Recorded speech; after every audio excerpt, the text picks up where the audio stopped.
given that you're best known for your podcast and your long, intense interviews, translating what you do to a half-hour format, how's that going to work? Yeah, it's not going to work. No, it's a great question. I'm glad you're familiar with the podcast. One of the reasons I want to keep doing the podcast is because the podcast will be its own thing. I think what we're going to see in terms of the show is a transfer of a sensibility. There's the things that I'm interested in: comic books, video games, sex, God, comedy, all that sort of stuff. Is going to be represented on the show.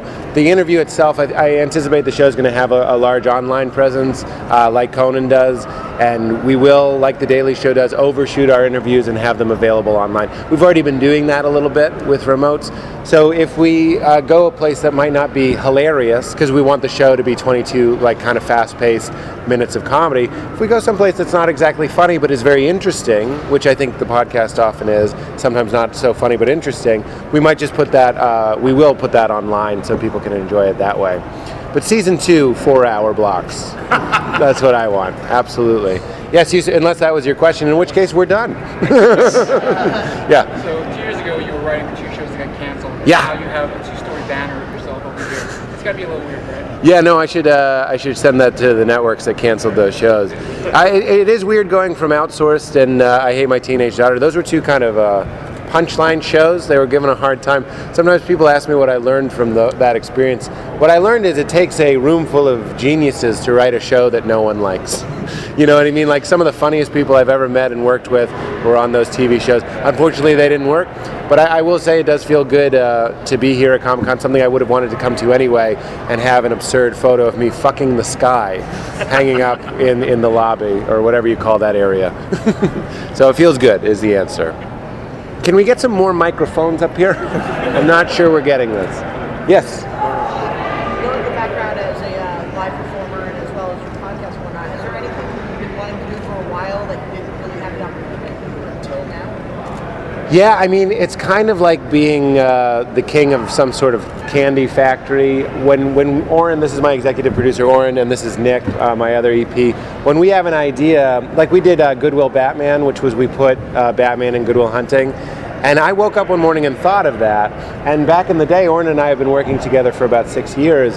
If we wanted to do that, it would have been like months and months process. So the answer to your question is, now when we have an idea, we can kind of put it through a network, you know what I mean, with a pretty fair budget, and get stuff made faster. So it's a wonderful opportunity to be able to make more of the things I'm thinking of and get that volume out there. And on Goodwill Batman, he came up with the idea on a Wednesday, and the following Wednesday, I think we put it on air, online. And so that quick turnaround is something that we really appreciate, the fact that we can think of something and we have the staff and resources to make it quicker and be a little bit more topical than we make. We're still making Batman Begins sketches, so there's a lot funny about it. Yes, sir. What's the writing process? Right now, we have 4 writers. It's a small staff, and Oren and I are kind of writers as well, so that's 6. The name of the game right now is trying to teach people, as absurd as this sounds, you're trying to teach people how to write for you. Because I'm trying to make the show very, of course, similar to my sensibility, and these people came in from other writing jobs and other worlds, and you're trying to show them, oh, I would say this, or I wouldn't say this, or my Batman wouldn't say this, but my Batman would say that. You know what I mean? So you sound like a lunatic. You start referring to yourself in the third person, like Pete would never say that. That's too disparaging for Pete. So we're trying to teach people the tone, and to speak a little bit about the tone, I think people, it sounds like some of you are familiar with what we do. We're not boring. We have a little bit of an edge to us, but also at the same time it's very positive. There's a little bit of a happiness and a silliness to it. Like, we were just on the floor here at Comic-Con, and I think the natural choice for a comedian is to kind of do nerd humor and be like, look at these idiots. Do you have a girlfriend? What do you do? What do your parents think? And like, just here today, the vibe of our show is like, this is the greatest. This is like, we volunteered to do this. I feel like I know everybody because I see Deadpool. I don't know who it really is, but I'm excited to see Deadpool. And he's excited to see Superman and to do a photo together. And then you have like vaguely erotic women everywhere. It's really... We're not forcing it. I am a positive person. We're not going to be saccharine and stupid and false. We're going to be authentic and real and hopefully interesting, but it's going to be in that sort of Conan way, not at anyone's expense. We're not here to tell you how much the world sucks or how shitty things are. Even if you had mixed feelings about Affleck being Batman, we didn't like go after Affleck. We just put Batman in Good Will Hunting. That's the sort of mentality we have. If you want someone to shit on Affleck, you can watch any other show. You know what I mean? Comedy's coming from an honest place too, and that's what you're teaching the writers, I think, a lot. Yeah, well, that's also true.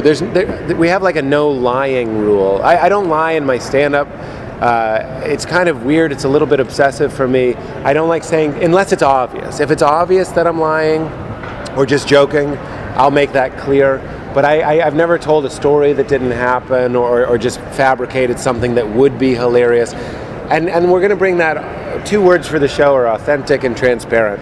We want it to be real, and at the beginning when people are watching it, if we are just figuring it out and kind of flailing a little bit, we want you to see that. We want you to feel like you were involved in something that from its inception and have all of that be genuine. So when the writers are writing for me, the strangest answer to your question is they have to learn a lot about me, because that's what we're trying to teach them and the audience. Yes? You're sort of the latest podcast to make the transition out of television. Yeah.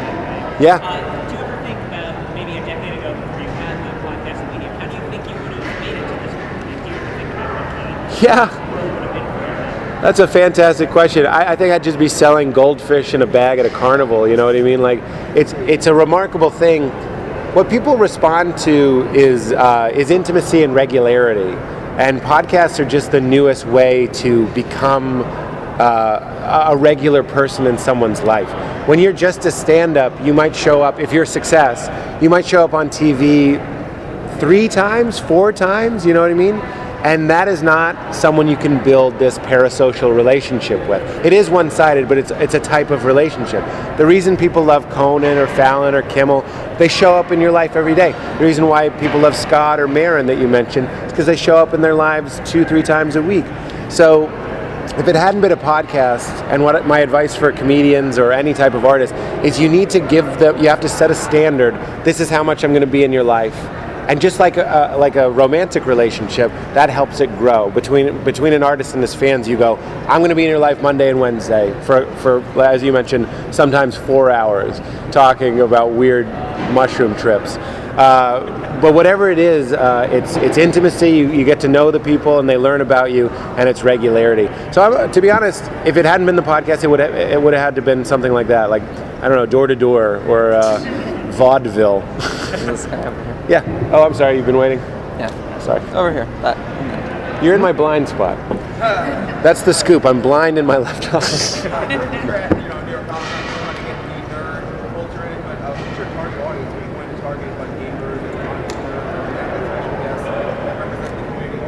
Yeah. He asked who the target audience is. Certainly a lot of the comic book, video game world, movie world is going to be hopefully fans of our show.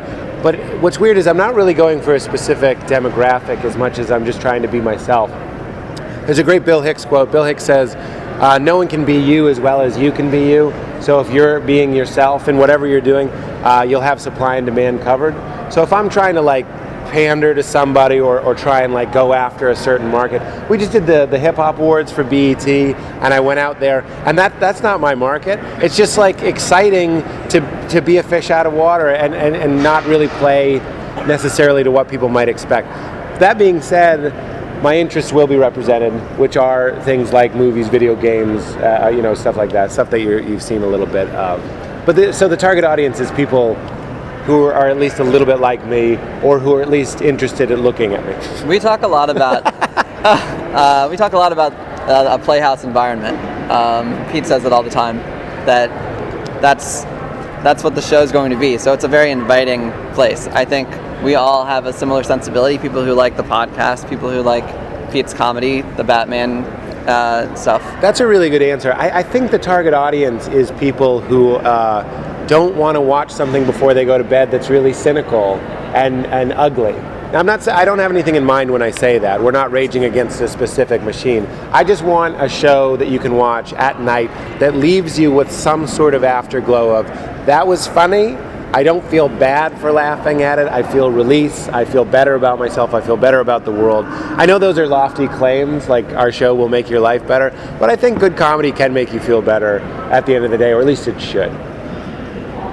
Oh yeah, I jumped over you. I'll get to you. I'm sorry. We met on the way in. Yes, you. First of all, I love the podcast. Oh, thanks. And you say it to people all the time, but you are the absolute best, and I'm so happy that you get this opportunity. Oh, thanks, man. That's really nice. Question. And also in regards to the show, how often will Chelsea be on? We just nailed. I can't really say that. Comic Con well exclusive. say it, yeah. Chelsea will be on the show. Chelsea also came with me to pick out outfits for the show, and we filmed that. That was for the pilot. That's something we'll use on the show. For those of you who probably might not know Chelsea, I'm such a friendly person. I'm such like a bubbly and effusive man.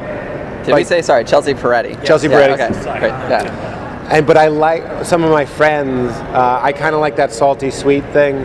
So I'll be a sweetheart, and then I like having people on that like to break my balls and roast me and make fun of me. And people seem to enjoy that. So you have this kind of golden retriever of a man, and then you have Chelsea Peretti. It's fun. It's got that a different flavor to it. So not only Chelsea, but like Bill Burr, these people that really like giving me a hard time.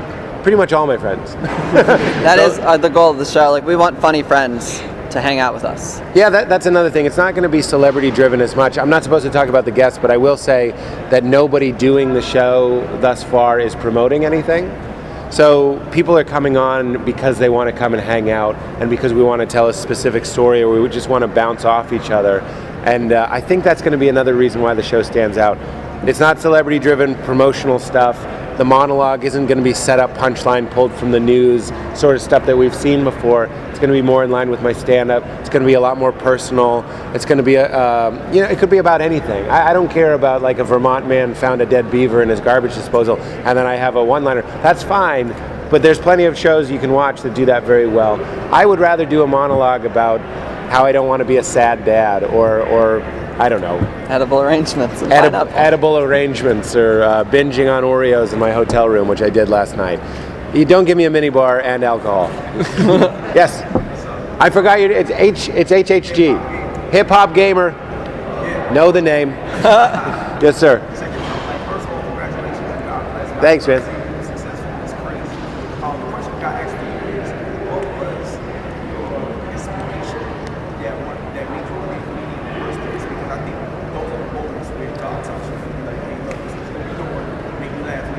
Yeah.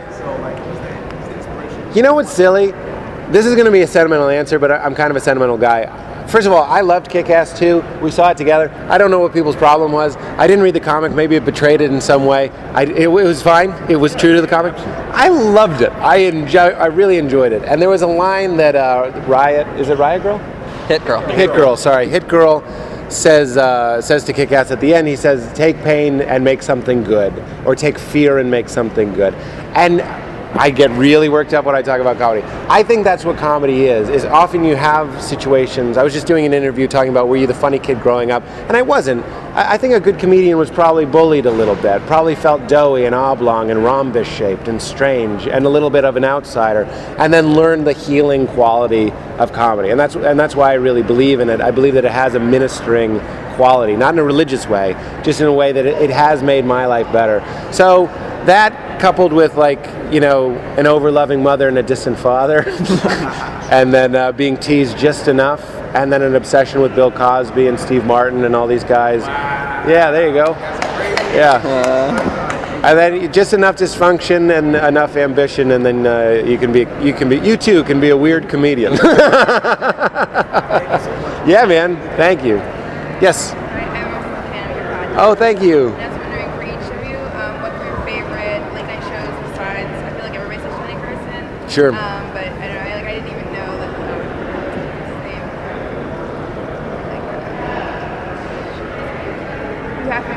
He had a late night show. Which one? Playboy After Dark. Hugh Hefner. Oh, Well, Hugh back in Hefner. the That's 70s. right. We're not quite that old, but yeah. Well, Nick is kind of our in-house late night expert. Yeah, I mean, I was reared on it. Like my go-to when I was growing up and of age of getting into comedy was Conan, for sure. But I love all of them now, still. Like Kimmel and Fallon and Conan are all like killing it. Even just this week, they all put out something kind of incredible, like the hashtag thing, and Paul McCartney doing something with him, and Kanye on Kimmel, and like this is an amazing time for late night right now. And that's outside of, like, Oren worked on The Daily Show. I think that was sort of... historical late nights that, like, that's pre-90s. Like, Yeah, I mean, this could be a completely separate panel. Like, I love Jack Parr and what he did. I love his type of interactions with guests, or, you know, whether it was John Kennedy or Jonathan Winters. It was mind-blowing. It's kind of like what Pete will do with an interview on his podcast. It kind of comes from that type of conversation. You know, Johnny Carson, everyone can talk about for years on end, but he always set the gold standard. You can't say late night without Letterman. It's cool to see Arsenio back. I mean, even in the 80s and early 90s. I'm a little older than I look, but not old enough to have watched After Dark, Playboy After Dark. But I mean, he was the first guy to put on NWA and Mariah Carey, which is crazy.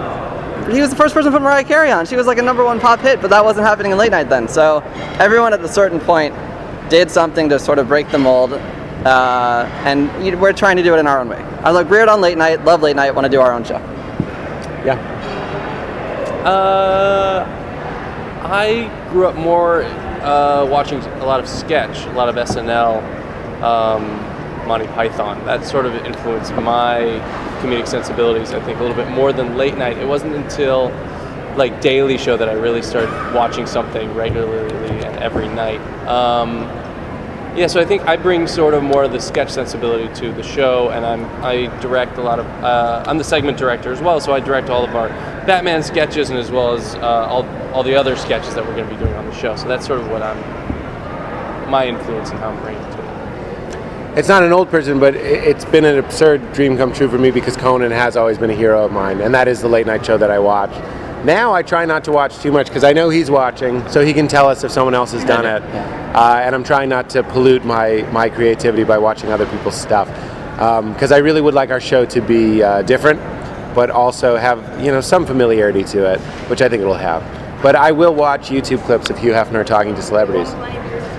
I've seen that. I've actually seen that. Yeah, it was in the mansion. Yeah. It was really cool. It was a cool one with like James Brown. Yeah.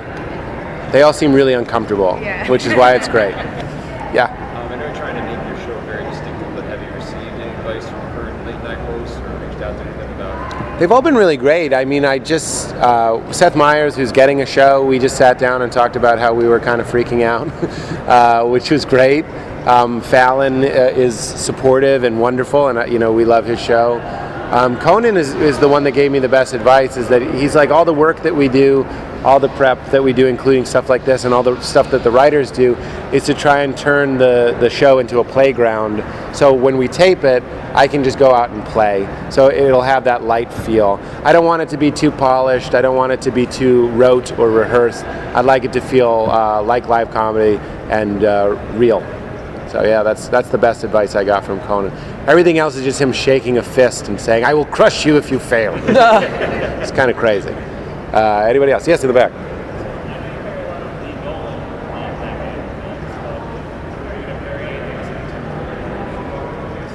Yeah, that's a good question. I mean, you might have to come to our panel to see if we tease something that's not directed by Christopher Nolan, but does have Batman in it. Yeah. So yes, I'm interested in all things. The only Batman that doesn't need parodying is Adam West's, but everybody else is fair game. Yeah, and we're parodying the X-Men movies now. And yeah, we didn't. We specifically went after. When I say went after, I hope everything we parody, you can tell that we're fans of it. You know what I mean? Like, we're not just like, Batman's stupid. I love Batman to death. I just did a Marvel interview and I couldn't talk about Batman the whole time. It was so uncomfortable. I had to allude to it. We did comic book guy movies. So we did X-Men as well. And I think we're going to keep going in those worlds. We're going to do some video game stuff as well. It's going to be exciting. I think all of our parodies come with a healthy dose of respect for the world we're parodying. I think that's what we try to do with the Batmans and all the other sketches that come from a movie world, is have fun within the world of the movie. Don't try to break the world. So, like, we're in the Nolan universe, but Batman's an idiot. That's the only thing that changes. Does someone have the Infinity Gauntlet? Nice. Very good. Well, very well done. I'm okay. I can't handle the responsibility. Of infinity. Yeah. Four Yeah. crystals made. Obviously, everybody's wondering when are you going to force Conan out and take over the show? Yeah, I keep challenging Conan to a topless, oiled-up trident fight, but he won't return my calls. I can't see him slowing down ever, and as a fan of the show, I wouldn't want him to. But as soon as he shows any weakness, I will take him down. In all honesty, like, there couldn't be a better big brother than the Conan group. Like, they've just been so cool to us. They've never been able to produce another talk show, late night show, and it's pretty special, the relationship that we have with them. Yeah, sorry to be so sweet, but it's true. Everybody's been so great, and they've only been supportive. We use a lot of their resources and stuff. We're the same suit size, so when he's done, I just put it on. Similar hair, same height, it's all fine. That's why they hired me. Yes? In seeing the sneak preview, one of the cool things is James was that TJ Miller made an appearance. You guys have made this. Yeah. Was it important for you to bring that particular relationship to the screen? And if so, do you want to explain that? Yeah, I love TJ, and TJ's about to be a much bigger star. He's got a bunch of movies coming out. I think he's in Transformers 4. I think that's not a secret. It isn't. So the fact that one of my best friends is blowing up in the film world while I'm getting this opportunity to do the show is really fun, because he's one of the sweetest guys. He's down to do the show. He was actually in the first sketch that we ever shot together. TJ was in it. It was called Haunt. If you want to see a really young TJ and me wearing a wedding ring, you should watch Haunt. So that was a long time ago. But TJ will definitely be a big part of the show, as will some of the other people you know from the podcast. Chelsea, as we mentioned, Kumail, John Mulaney, that sort of stuff. Yes. What other comic writers or artists or current books might you be reading if you are? I'm way behind. I'm reading Irredeemable. Yeah, I lent him Irredeemable, which... I take my time. I've read a lot of Batman. I enjoy certain Batmans. I like Frank Miller's Batman. People have been getting kind of shitting on that a little bit, because I was interviewing Batmans and I was asking them which Batman they were, and nobody was year one. It was really heartbreaking for me. But yeah, I mean, like growing up, I did like X-Men and X-Force, and you know, I did know Infinity Gauntlet and that world and all that stuff. But currently, it's just Irredeemable. And before that, I started reading Y. You gave me Y, The Last Man, and I'm trying to think. There was something else, and it's just on the tip of my brain. But hopefully that stuff, I love that world, and hopefully that'll come across. NBC creators possibly on the show? Yeah, I'd love to get guests that people just don't have. Get Rob Liefeld and talk about the strong lines and faces and small wrists. Yeah, and no feet. Yeah. And a lot of lines. Is he here? Is he? What's that? You got to go to Artist Alley at the other. Yeah, that's right. I got to go find one. Yeah, I mean, across the board, in addition to funny friends, it's just we like to go after people who you don't necessarily always see in late night. So we went to see James Harden, the NBA player, and we sent Warren and Pete to Utah to talk to Olympic hopefuls. It's across the board. Yeah, we want it to be weird. We're not trying to get, like I said, some big celebrity promoting something, which might be stupid for ratings. I don't really care. I want it to have that feel. Well, there'll be a time when we'll want. It'll be fun. People will want to come and hang out with us, and we're an open door. Of course. If Ryan Gosling wants to come on, he can come on. That. No problem. Yes. You mentioned the monologue with guests. Are there any other traditional late night elements included in the show? Yeah, we'll be doing in-studio bits, stuff, that would be like a top 10 list is a classic in-studio bit. We won't be doing that per se, but there will be stuff, me in front of the audience, getting a live response, presenting. Like on the podcast, we do Gamefly games, which is just like a list of fake video games. And for the pilot, we actually had them mocked up, like Grand Theft Auto Canada. The subtitle was "Sure You Can Borrow It," and the cover was just someone throwing someone the keys with a big smile.